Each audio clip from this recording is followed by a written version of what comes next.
edition of Sansad TV with your host Kriti. And joining us today is a very special guest, Parliamentary Affairs Minister and Minority Affairs Minister, Mr. Kiren Rijiju. Sir, welcome to Sansad TV and thank you so much for joining us.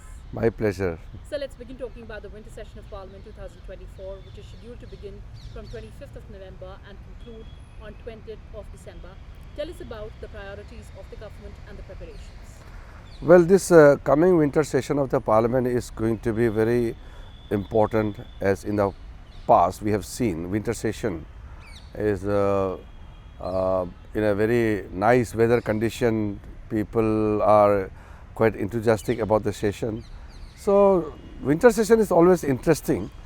Now coming to the business, we are very serious about the business to be transacted in this coming winter session of the Parliament. I am fully prepared with the business and other matters to be taken up in the Parliament. I have already taken the review with all the concerned ministries and the secretaries to be totally prepared for the Parliament session.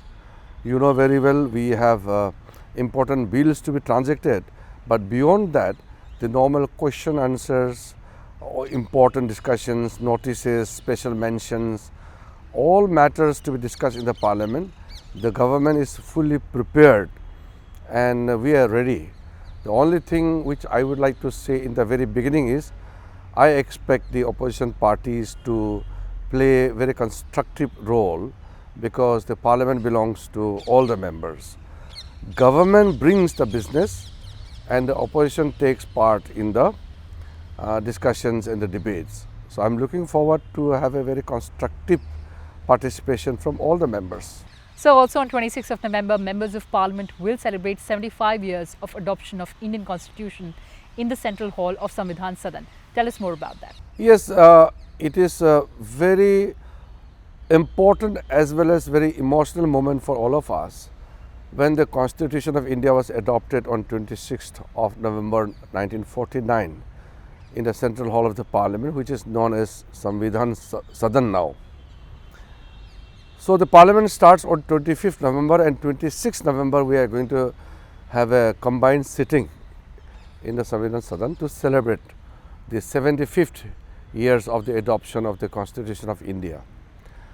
We are going to release some important stamps, some documents, and some of the important glimpses of the those incidents or those important parts which formed an integral part of the making of the Constitution.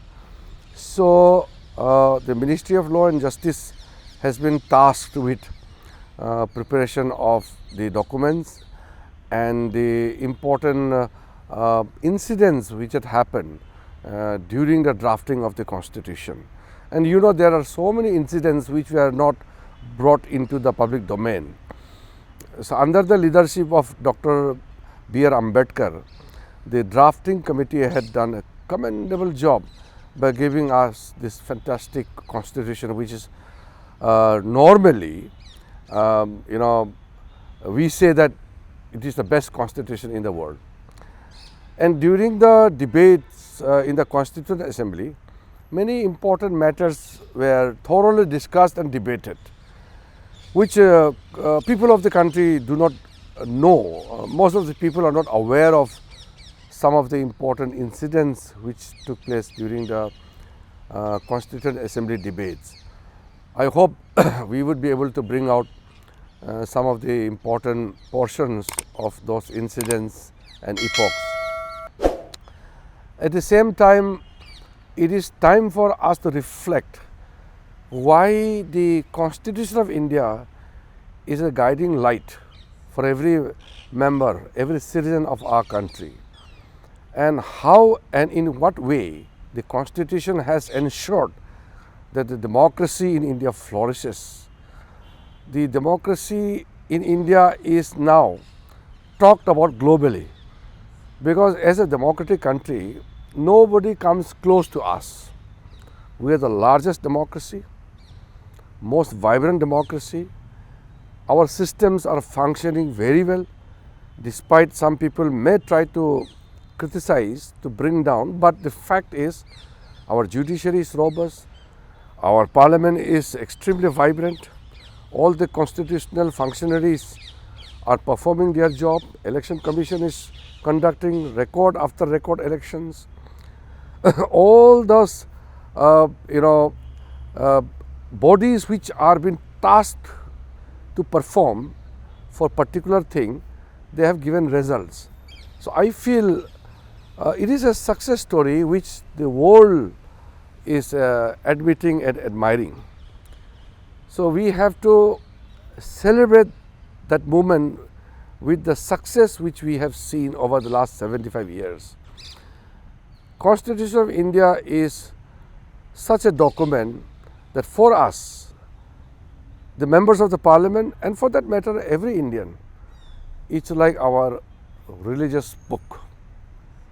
It's like the textbook which gives us how to live as a citizen, what we should do, our duties, our obligations, and the fundamental rights of the citizens.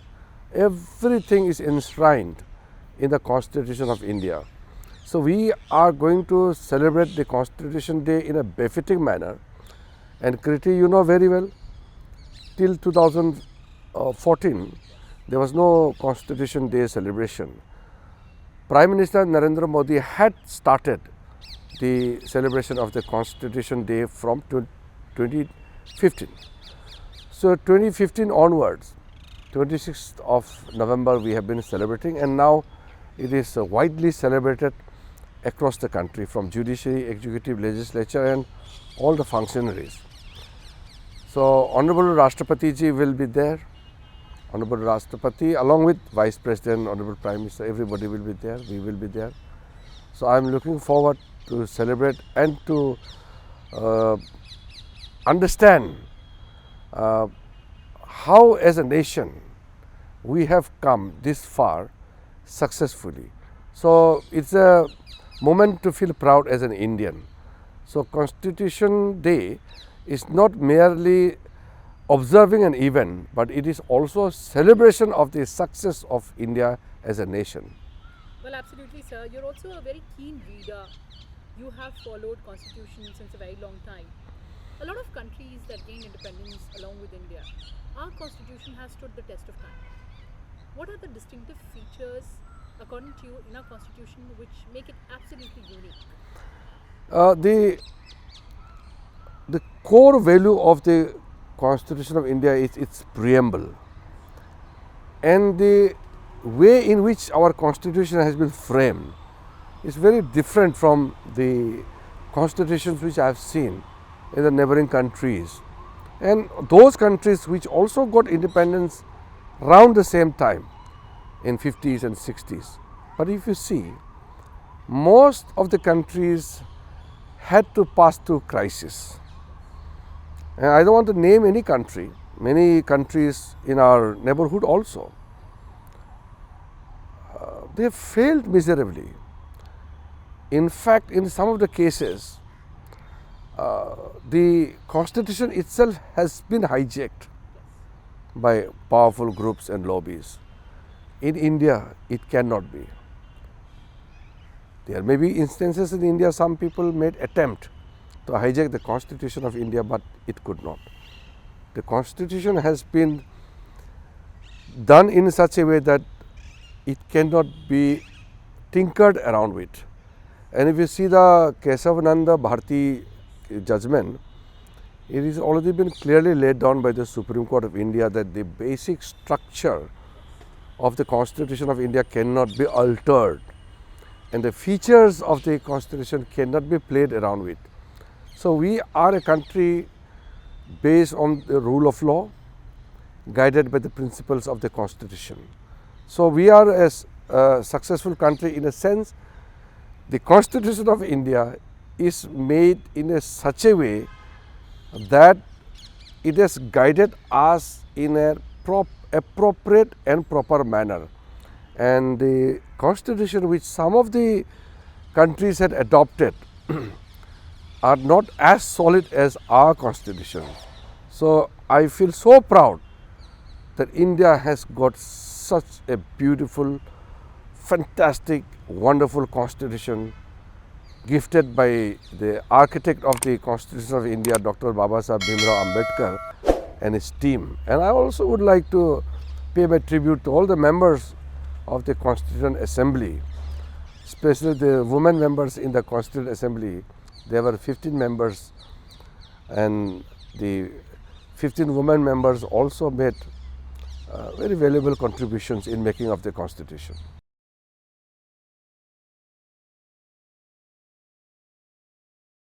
Powers between the executive, legislature and judiciary that makes it a very, very distinct document. Absolutely. Now, you will see there are some debates and discussions which keep coming up from time to time. Nothing wrong in that. In democracy, this is the essence of democracy, debates and discussion. So sometimes you will hear that there are some kind of tussle or some kind of confrontation between different organs of the state. Some people may say that this is not good, but I would like to say that this itself is also inherent strength of the Constitution, which gives you the open space to debate and discussion. So, the boundaries are very clearly and elaborately demarcated, and I firmly believe that nobody will cross that boundary. If there are attempts made, thin lines are there that which amounts to encroachment of the boundary or not, that is debatable. It does happen, it happens in democracy, but then it is ultimately settled to the act of the Parliament or the ruling of the Constitution Bench of the Supreme Court of India. So talking about the Waqf Amendment Bill, the JPC is intensely deliberating this bill. It has been the focus of the government. Tell us, will it be taken up in the winter session of Parliament? Well, it's very interesting to see that the Waqf Amendment Bill, which we have sent it to the Joint Parliamentary Committee, is receiving tremendous response. It's good. And nowhere in the world a Joint Parliamentary Committee got such tremendous response from the people. Can you believe it? More than 10 million representations, and it's still coming. We have closed it, but it keeps coming to me as a minister. So in the first week itself, the JPC had received more than 1 crore representations. Then side by side, I keep receiving the representations. I also meet delegates and all the stakeholders. One thing I want to make it very clear. The intention and the objective for which the Waqf Amendment Bill has been brought in is very clear. We want to give full justice to Muslim community, and justice will be provided only every member of the Muslim community feels that they are being taken care of. Now, what is the problem at the present in the Waqf Board and the Waqf Act which we have in right now is the poor Muslims, the backward communities within the Muslim group. There are many sects within the Muslims which are neglected. The women are feeling extremely neglected in the present setup. The children, the poor Muslims, they feel that the huge property which the Waqf boards have in India right now is not contributing anything towards the welfare of those most deprived people within the Muslim community. As a government, it is our primary duty to ensure that the justice and all kind of assistance are provided to the needy people. That is one thing. Secondly, there are lots of politics in this matter. Now, I received 2 kinds of representation. A section of Muslims, they feel that the Waqf Amendment Bill which we have proposed is not necessary. The large section of the Muslim community, particularly the backward communities and the poor Muslims, they feel that the government has a very good proposal in hand, and this amendment which we have proposed in the Waqf Act must be passed, otherwise their status cannot be changed. So there is an ardent appeal which is coming to me from the larger section of the Muslim community, and the JP is hearing out all the stakeholders, and I am getting the feeling that this is by far the most indulged JPC ever. So the JPC will come out with an exhaustive report and recommendations which will be placed in the Parliament, and the government will consider whether all those recommendations which we are going to receive from the JPC are to be considered, how many of them are to be considered. Then we will once again have a debate in the Parliament. So we are very firm that the Waqf Amendment Bill which we have proposed is absolutely necessary, not only for the Muslim community but for the nation. Because if we have 25 crore Muslims in our country, if they are not progressing and along with the rest of the communities, the country cannot progress. The Prime Minister has said that Sabka Saath, Sabka Vikas, and Sabka Prayas, Sabka Vishwas, which means the contribution from every corner of the society is absolutely necessary. So we are very firm and we are very confident that the Waqf Amendment Bill will be passed in the winter session. Sir, a very important aspect, of course, is about enhancing the representation of women in the board. Yes. Even the earlier JPC, which the Congress party had constituted, and the Sachar committee, they all had talked about it. They felt that the work properties must be managed in a more scientific manner. There are lots of corruption in the Waqf board now. The properties, the work properties in India is the largest in the world. Yes. It is managed and run in a most inefficient and corrupt manner. It needs to be corrected. So the representation of women in the management of the work property and the position of the women in the work board and the work council, central work council, is very necessary. We would like to see lots of women members take part in the whole management. Our approach is, very clear from the day one, when Prime Minister has expressed his intention very clearly that the women in the society must be in the forefront in our developmental journey. It's like something called women-led development, women-centric development, or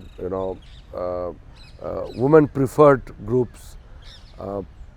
Like most of the houses and other properties are now titled in the name of the woman in the family. So these are signs of the women empowerment. So we are furthering it, and in the Waqf board, we would like to see more women. And before we wrap up this conversation, sir, what about One Nation, One Election? Will we see the bill in the winter session? Well, One Nation, One Election is one such issue which I think nobody should do politics. It is in the interest of the nation.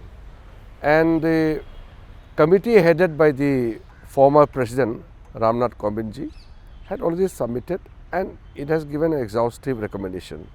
And if you go through the recommendation, it's amply very clear that one nation, one election is absolutely necessary for India. Once we have election, we must devote our 5-year tenure for the development. What is happening now is there is election after election after election, local election, Lok Sabha election, Vidhan Sabha election. The whole government machineries are being utilized, and we also devote so much of time and energy for the election. How much of national wealth and resources are being drained out. Time is essence. The time of everybody, the officers, the service holders, the public, everybody.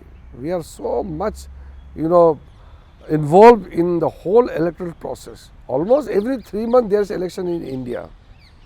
That's right. So we must have one powerful India, one nation, one election, one electoral roll. Everything should be, combined. United India. United we are strong. Divided we will fall. So that is the philosophy. March towards developed India and of course making it a new India. On that note, thank you so much for joining us and sharing your perspective with us. Thank you very much. Well, viewers, that's all we have for you in this edition. Thanks for watching and stay tuned to Sansad TV.